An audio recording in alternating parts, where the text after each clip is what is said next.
Hello everyone. Hello everyone. Welcome to another video. Your Empress Ruby here.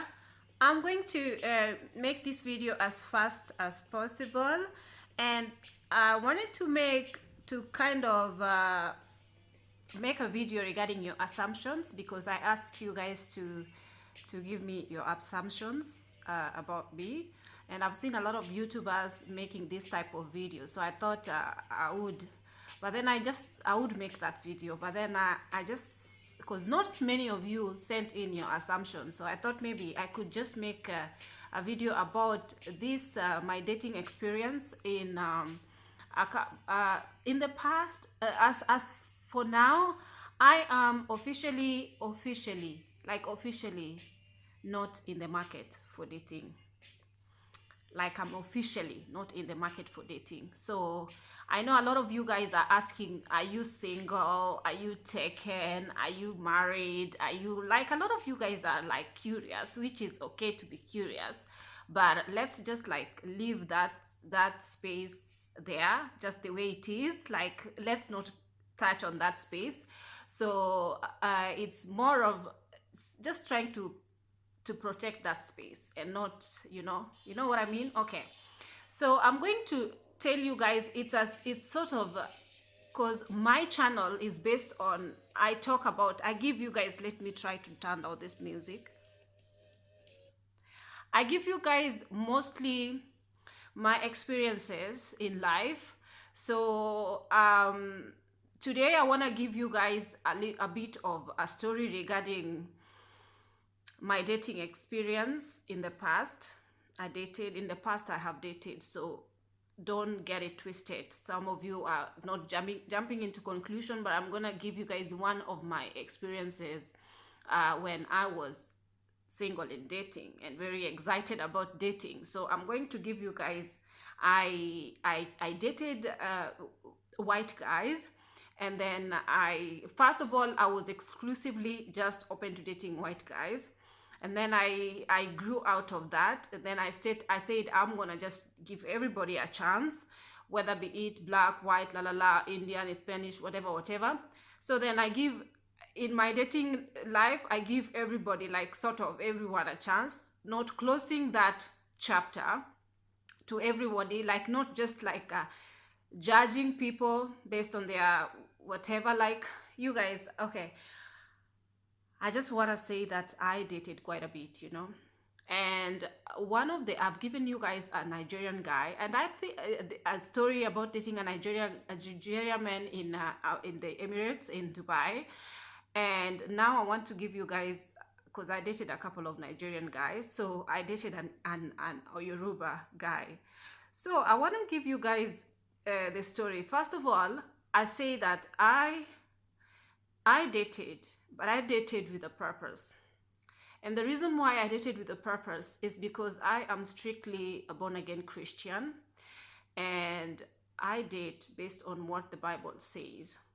I do not just date because I am dating. I said I date based on what the Bible says, how dating is supposed to be conducted. And my dating is derived, my dating habits, or my dating, like, it's derived from the book Boy Meets Girl by Joshua Harris. If you want to read that book regarding dating, that is exactly, like, that book speaks about how I view courtship to the T. But then it's biblically. But then a lot of guys that I meet, or I met here in the Emirates, were never bothered about that. Most of them don't have Christian values instilled in them. So most of them are very open to having fun. The dating field is about having fun concept. And for me, I've just never grasped the fact that as a woman, I have to go through dating before I meet my husband. I have to go through dating, and then through each dating, I had to give access to each and every man who came to my life, as in, for them to accept me, or even for them to get to know me first, they had to go through my body that never just rubbed me the right way. Then I felt like, for me, I feel like that part of me is very sacred, and I'm not very gonna be spiritualizing it. I'm not gonna do that, but I'm just gonna say that to me, it is something that is connected to my mind, and I cannot just throw it away, throw my mind, my body, my spirit away to some passerby men who just coming and going.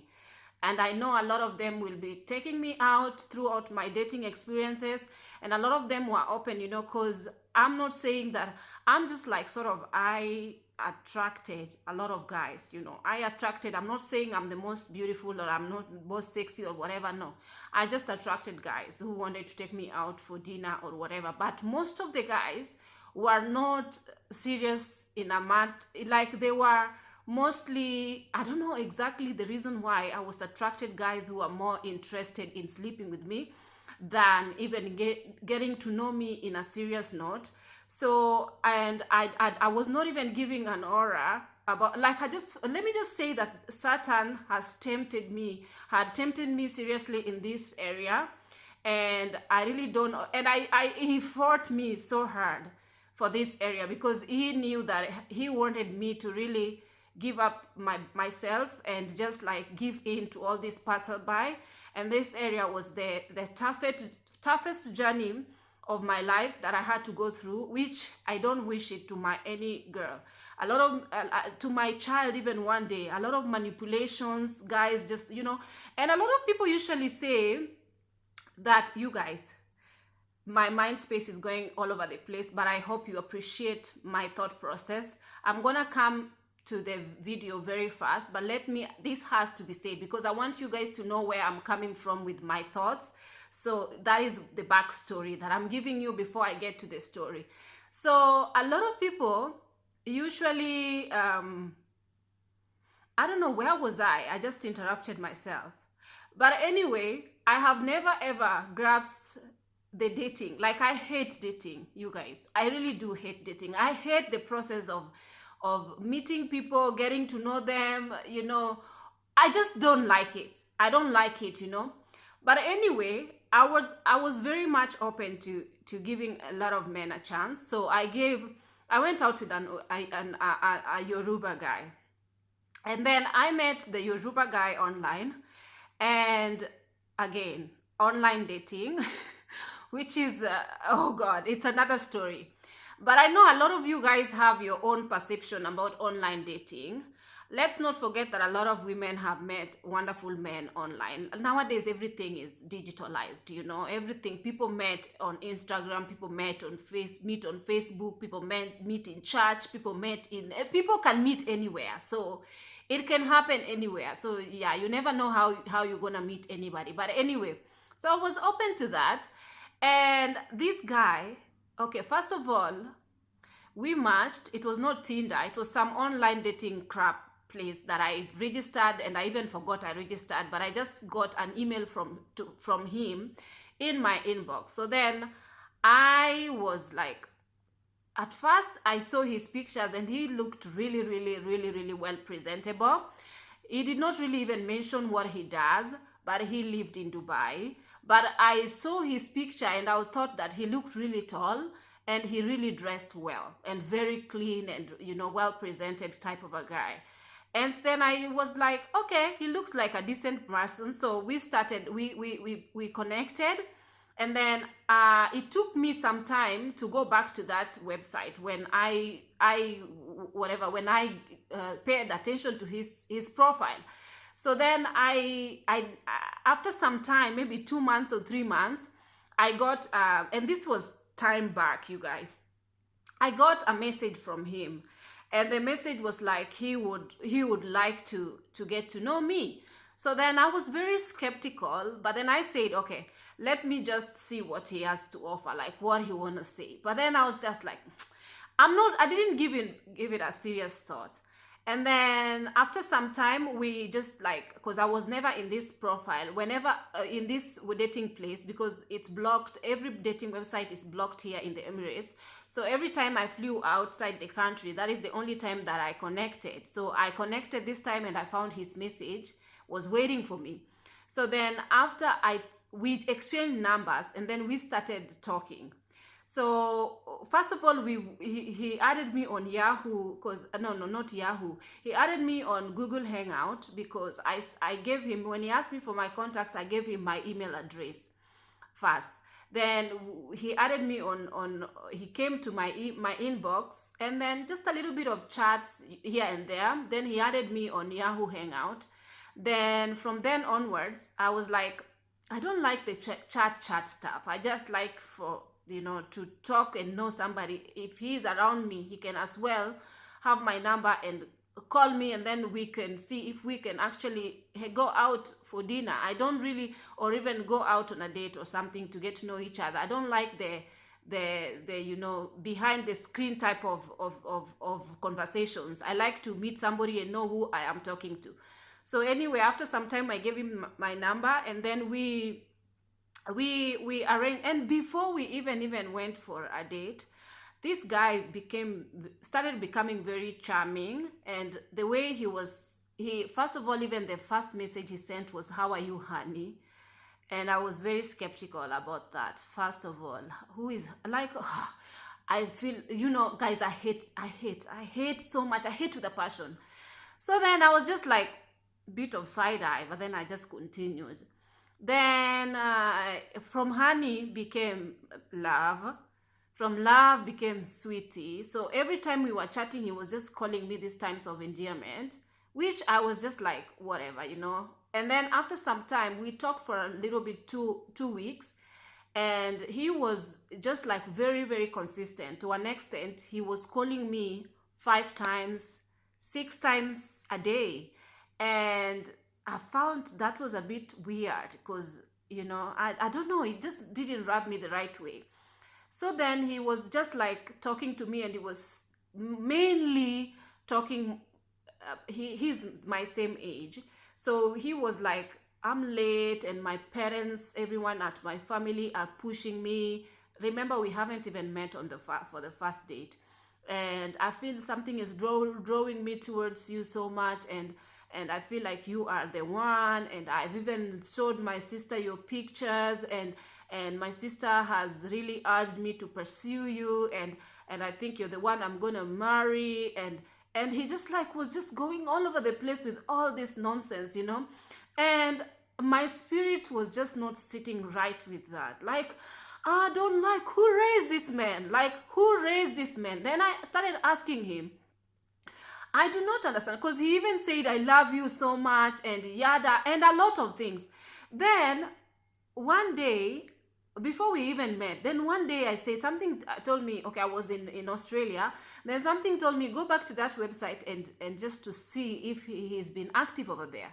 So when I went back, because at this point we were really talking, because he was really being persistent, and he was just like, sometimes I just woke up, and even when I'm flying over, when I am flying, he said to me, I can't sleep since you took off. I just want to make sure you landed safe so that I can talk to you, my baby, my love, la la la. And I was just like, at this point, I knew it was all games, and I don't even know why I entertained it. I was just like, sort of, somebody is there to sort of give me attention, I think. And I was just like all taking all the attention without me even like, I was just like, it felt weird, but still it was a game. It was all a game that even me, I participated in, but I knew it was a game that has to be really, really, I had to be careful with this man, being that he was Nigerian, being that he was a Yoruba guy, not to say that all Yoruba guy and all Nigerian men are crap, just to say that you have to be very skeptical and you have to proceed with caution. And at this point, I was trying to collect data, like I was trying to it was almost like I'm interviewing him, and I'm finding out if he is actually who he says he is. So I'm proceeding with caution. So anyway, then I'm like, he's just so super persistent. But I'm just thinking to myself, like, it's not the first time that a Nigerian guy had told me that I'm going to marry you and you are the one, or you're my baby and you're my love, even before we met. Like, Like, I'm so used to, they always act like this, And if some people say online people are scam and stuff, but anyway, we are not gonna go there. But then after some time, like when I'm outstation, when I'm like in another country, he's so eager to like call me. Like, he's just bombarding my phone with texts and calls, and I'm like, WhatsApp call, video call, I'm not ready. Like, I'm not ready to. Maybe I'm in my pajamas or I'm in the bathroom. Don't just excuse me. Don't just bombard me with calls. Like, this guy was that type of a person. And then one time I came back to the base, and he was just like calling me nonstop the whole day. Then he was like, "You are going to be my wife." And what I noticed was that this guy was not even talking to me anything tangible. Like, he was not really interested in knowing me. Like, for example, I felt like he was sort of in love with the idea of love. And it was a game that he was playing with me, because I was not about to believe this kind of bullshit. Sorry, my language. Then I was telling him, every time he's speaking all this love, love, lovey-dovey, whatever, whatever, and singing for me and all this bullshit, I was just telling him, I feel like you're playing too much.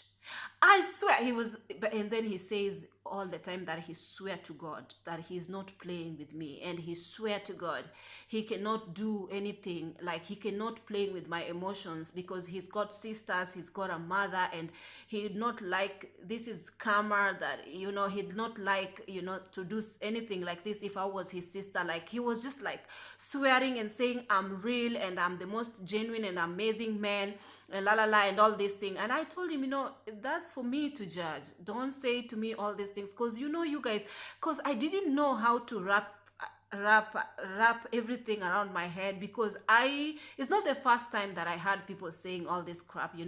And then I told him that, for me, it's better for me to get to know you, to arrange a date and to meet, for us to see if, to see each other face to face. Because for me, everything that you're speaking doesn't make sense to me, because I don't believe you can fall in love with somebody you've never met because of a picture. I just don't believe. To me, this is Greek that you're trying to do over here, Like, my mom didn't raise no fool. He's like, why are you being like this? I am like, you are judging me based on the Nigerians you've met. I'm like, you know what? Just stop, because all of you say the same thing. Stop. Are we going to meet or not? Then he say, okay, we're going to meet. At this point, he's talking to me like he loves me, and he's like calling me nonstop, and like we are an item. So I get irritated sometimes, because I feel like it's all bullshit. But then I keep, because I want to give him the benefit of a doubt. Of course, already there is a red flag. He was even talking to me about wedding planning. He was even planning, and sometimes he could just call me in the middle of the night. I know somebody would say that's ungodly hour, but it's because he works until late in the evening. So when he comes back home, that is the only time he can get to talk to me. And I sleep really late anyway. I sleep at 1 a.m. So he calls me for hours at a time. So we talk. But then I could just find out that he was not really interested in knowing exactly who I am or what am I all about. And every time we talked, he was more specifically very interested in talking about himself. And to an extent, there was a time he was just like sort of arranging and planning my wedding with him. And I'm like, it's all just so strange. And for me, I was just saying, something, for me, really, marriage is not my first priority. Let me just let you know. And for you, I feel like you're very much rushed, because to plan a wedding with somebody you haven't met, I feel like that's really deep. And I feel like it's either there's something not right there, because you are being rushed. And don't ever let your society or your community or your father and mother rush you into doing things, because I feel like you have rushed. And you are rushing with me. You don't know me. You're saying I'm gonna be your wife, and this is just bullshit. And he just kept saying, no, it's not that. Don't say that. You're hurting my feelings, la la. And I kept just like shutting him down and telling him, everything you're saying is just like doesn't make sense. And then at some point, when we went finally he said to me, I said to him, you know what, first of all, wedding. And then at a point I told him, you know what, let's just kind of be friends, because I feel like you're rushing. Let's be friends, and then if we meet each other, and first of all develop friendship without anything. You're not getting into my mouth, you're not getting into my pants, you're not getting into anything. Let's just be friends for now. How about that? And then he say, okay, that's a good deal. Then one day he was just like talking to me, and it was like saying on the phone, remember, we haven't met yet. And then he's saying to me, I can't wait for your head to be on my chest, and I want your head to be on my chest, and you know, something that is just like ungodly to me. I was just like, whose head on whose chest? Like, anyway, then he say, your head on your chest and your fingers on my nipple. Then I shut it down straight away. I say, I'm not liking the direction this conversation is going, because we haven't even met. What is this? And then, this is so normal, you know, I'm in love with you. I'm like, Abby, who raised this man? Who raised this man? Anyway, I shut that train down.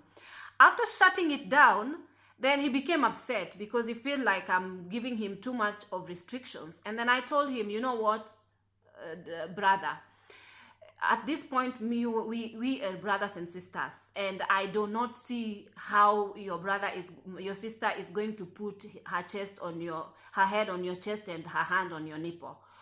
Any woman that you're not married to, you're supposed to regard her with a lot of purity. And for me, at this point, I find that very disrespectful. Let's just talk real here. I don't speak this kind of language with people I don't know or people I haven't met. So let's just shut that down right now, okay? And then, to cut the long story short, we eventually met on a date. And then I made sure that the date was in a very open place. I chose, because he was, I chose the place to go on a date, and we had lunch. And then, first of all, before he even came over for the date, I was directing him on where to find me. And then he was complaining that where I am is too far. Then I was like, you are pursuing me. Like, remember, talk words is nothing. Take them and shove them in behind. Your action is what matters to a woman. So then now he starts complaining that getting to me is a bit far. Then I told him, make up your mind. It's either you come find me here or you're not finding me at all. I'm not being rude. I'm just telling him. But I was telling him in a nice way. Then I told him, you know what, take taxi, find me here. Then he found me because I had to also go to the city because I had to do some things. Then anyway, he found me and I saw him, and I told him that I like this, what is this called, plantain. So he bought some plantain and he was coming with it. So when I saw him, we sort of hugged, and he had this big smile on his face, and he was very smitten by me, obviously. So we were like, okay, let me not lie, you guys. When I saw him the first time, I was also smitten, because he is very tall. He's a 6 foot tall guy, but I was proceeding with caution. I wasn't going to let him just like, he had to prove himself, Then anyway, we went on at this point, we went on to have lunch. And after finishing lunch, he asked the waiter, how much is the bill? And then, okay, well, anyway, he paid the bill. I didn't offer to pay the bill anyway. He paid the bill. And then when we were leaving, he held my hand. And we were walking, and he was just like fussing and saying, you see how people are looking at us, we are the best couple, and la la la, like in his mind. So anyway, after that, we went, I suggested that we go, because I was very familiar with the city that he came. He doesn't drive. He took a bus 1 hour to come to my city. So then we went, I suggested that we go to a park, to just sit on a park in an open place so that we can get to talk, So then we went on a park and we sat down. So then he asked me that, can he lay on my lap? So at this point, we are talking, but remember, I was not given a chance to talk any further. He was just still planning a wedding. You guys, he was planning a wedding, and even the first day he was just planning a wedding, and my wedding and his wedding. So I proceed with cautious still because my heart is not still yet there. And I was just like, okay. Then I was just like listening to him all through the time. No point for me to talk about myself. Talk about yourself, baby boy, and keep talking. I'm collecting data meanwhile. Then he stopped talking about himself. Then he started talking about his ex. Then he said to me that his ex was Zimbabwean, working in Dubai, and he had a kid. That's one of the things that put him off his ex totally. And he just talks a lot of things for almost 1 hour about his ex. And then again, so when we were talking, he was just like sort of looking around and liking the attention, like he says that people were looking at, like anyway. Then he asked to sleep on my lap because we were sitting on a grass. So he sleeps on my lap, and then I am at this point let him. I say, okay, you can sleep on my lap. Then he sleeps on my lap. So then I don't have anywhere to put my hand. So then I had my hand resting on his chest while he was sleeping on my lap. Then he keeps talking and keeps talking. Then he stands at this point. Remember when he's sleeping on my lap, he's looking up at me, and then in his excitement, he finds himself biting my breast. Then I'm like, okay, still collecting data, you guys. At this point, I'm very uncomfortable.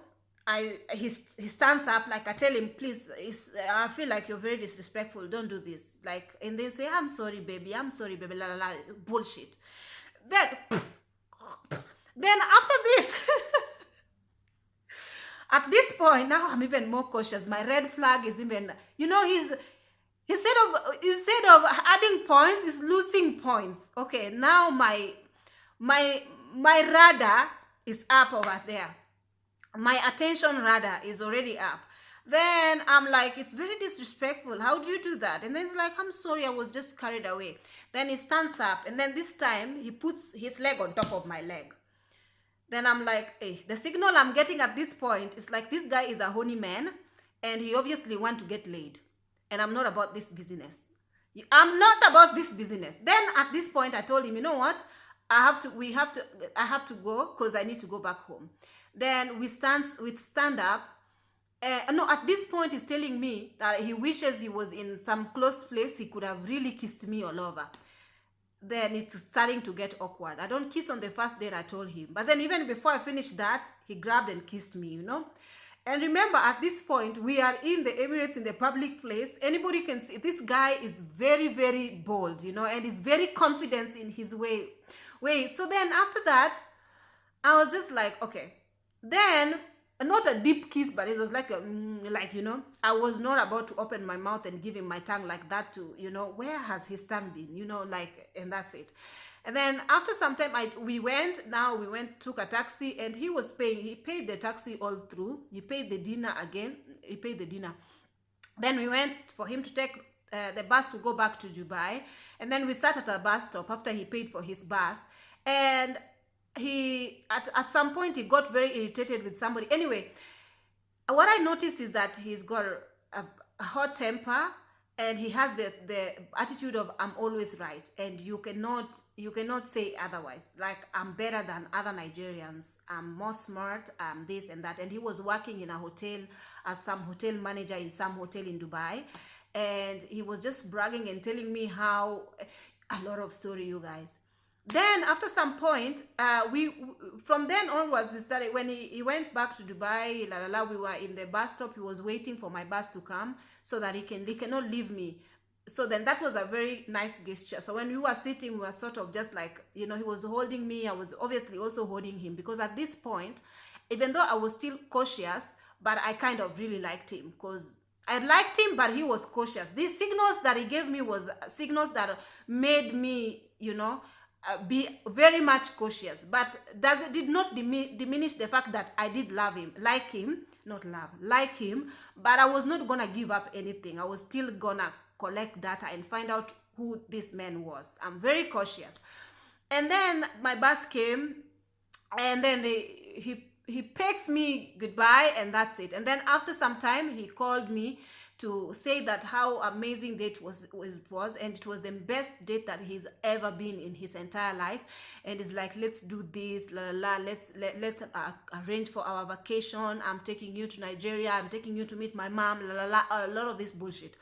And then after some time, he after, remember, he was always calling me 5 times.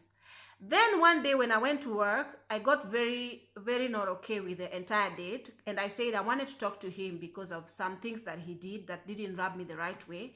It made me feel like he was more of a man who was more of eager to get laid than a guy who was like, his actions left me with nothing to be desired. I just wanted to let him know. Instead of giving him an attitude, I wanted to let him know exactly how I felt about the entire date. So then I told him, you know what? If your intentions are what you're talking about your intentions to be, I would like for you to approach this with a little bit of respect. And I would like for you to slow down, like take a back step and stop arranging a wedding with me, yet you don't know me. Like, it really freaks me out. And I feel like you need to take a back step and you know, rethink everything, because I feel like I feel turned off. That's what I told him. And then he got really upset. And from then onwards, he took very much back step. And even though he called, he didn't call as much as he was calling. He called like once a day, and if he calls, maybe 2 minutes call, and that's it. And then after some time, I was like, okay. I felt like he got disappointed because he felt like I was not playing to his drums, to his music as good as he wanted. And then something else that he told me, that the next time, because he asked me for my schedule, so I gave him my schedule. And then he told me, you know what, you have a couple of days off. I want you to come to Dubai so that you can stay with me for 4 nights. Then I say to him, like, the day you had a date with me, only first date, and you are already biting my nipples. What if I'm not very comfortable staying with you in a place like, who the hell, what, exactly what I told him. There is no way I'm gonna stay with you in a close in a close place. Let me just say that, in a close place, I do not trust you, I told him. And what is the rush? Why we have to be in me to stay with you for 4 nights? I don't understand, you know. Then he said to me, he got very upset again. And then after some time, we had a fight, a really huge fight, and I told him everything I needed to tell him and how I felt. And then he said to me that he feels like I'm judging him too much, and he didn't own it. He didn't even feel like he did anything wrong.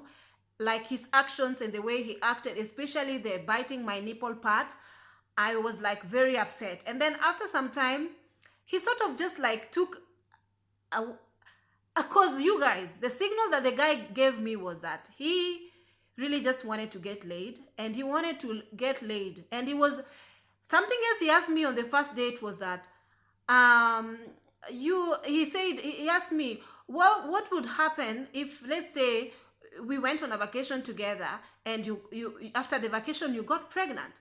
And after some time, before we even talked about this, he was telling me that he believes in celibacy until the wedding night. So then I asked him, because especially for me, that's what I believe, because I told him that I'm a celibate anyway, and that's, for me, I believe in dating biblical way all through until the wedding night. So before I even told him that, he told me that he believes in the wedding. I think maybe he was reading my mind or something. For me to even think that he's more of a genuine man and a gentleman and a good man, a clean man, and so, whatever.